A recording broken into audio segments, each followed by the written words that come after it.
ധന്യമദർ എലിശ്വ കാലത്തിൻ്റെ അടയാളങ്ങൾ തിരിച്ചറിഞ്ഞ് പ്രവാചക ധീരതയോടെ ജീവിച്ച 19-ാം നൂറ്റാണ്ടിലെ ഒരു ശ്രേഷ്ഠ വനിതയാണ്.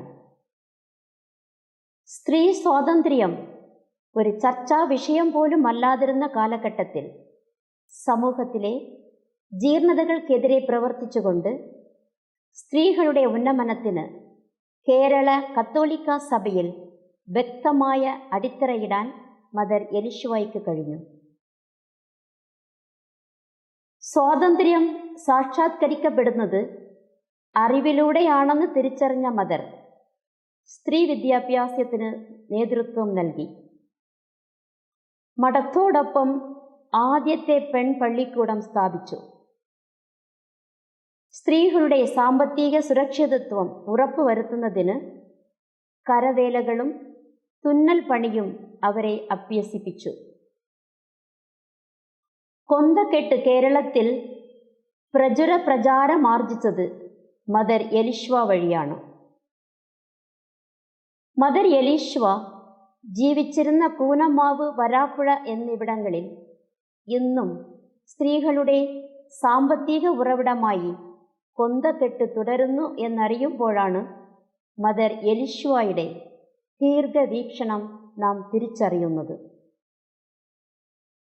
1831 വിശുദ്ധ അമ്മ ത്രേസ്യായുടെ തിരുനാൾ ദിവസമായ ഒക്ടോബർ 15 ഓച്ചന്തുരുത്ത് വൈപ്പശ്ശേരി കുടുംബത്തിൽ തൊമ്മൻ താണ്ട ദമ്പതികൾ സീമന്തപുത്രിയായി എലിശ്വ പൂജാതയായി. ശൈശവത്തിൽ തന്നെ സക്രാരിയിലെ ദിവ്യകാരുണ്യ ഈശോയോടുള്ള അതിയായ സ്നേഹവും ദൈവമാതാവിനോടുള്ള ഭക്തിയിലും പാവങ്ങളോടുള്ള കരുണയിലും എലിശ്വ ഏറെ ശ്രദ്ധിക്കപ്പെട്ടിരുന്നു. പ്രാർത്ഥനാ ജീവിതം ആഗ്രഹിച്ചിരുന്നെങ്കിലും അപ്രകാരമുള്ള ജീവിതം കേരളത്തിൽ പരിചയമില്ലാതിരുന്നതിനാൽ മാതാപിതാക്കളുടെ താൽപ്പര്യമനുസാരം വിവാഹ അന്തസ്സിലേക്ക് പ്രവേശിച്ചു. യൗവനത്തിൽ തന്നെ വൈദവ്യത്തിൻ്റെ കനൽ അനുഭവം നേരിട്ടപ്പോഴും ദൈവത്തിൻ്റെ അത്ഭുതകരമായ ഇടപെടലിൻ്റെ സൗന്ദര്യം വിശ്വാസ വെളിച്ചത്തിൽ മദർ എലിശ്വ ദർശിച്ചു.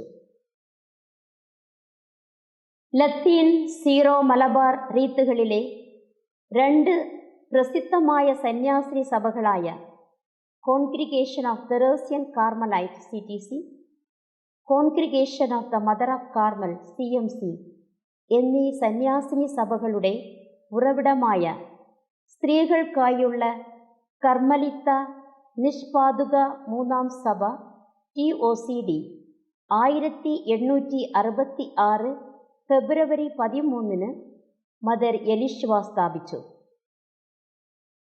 കേരളത്തിലെ ആദ്യ സന്യാസിനി സഭയും ഭാരതത്തിലെ ആദ്യ കർമ്മലിത്ത സന്യാസിനി സഭയുമാണ് TOCD.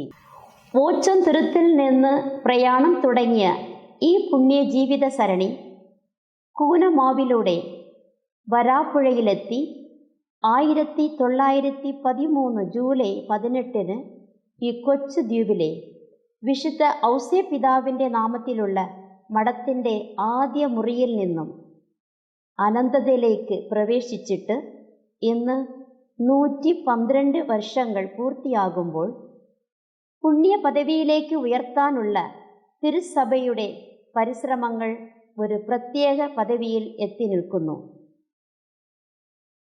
2023 നവംബർ മാസം 8 വീരോചിതമായ പുണ്യജീവിതത്തിന് മാതൃകയായി ഉയർത്തപ്പെട്ട ധന്യ മദർ എലിശ്വയുടെ വാഴ്ത്തപ്പെട്ട പദവി പ്രഖ്യാപനത്തിന് കത്തോലിക്ക സഭയിൽ വേദി ഒരുങ്ങിക്കൊണ്ടിരിക്കുന്നു. ഇന്ന് 8 രാജ്യങ്ങളിൽ 78 രൂപതകളിലായി 223 കോൺവെന്റുകളിൽ 1350 സന്യാസിനികൾ മദർ എലിശ്വയുടെ തെരേസ്യൻ കാർമലിത്ത കാരിസ്യത്തിലൂടെ തിരുസഭാ സേവനം തുടരുന്നു.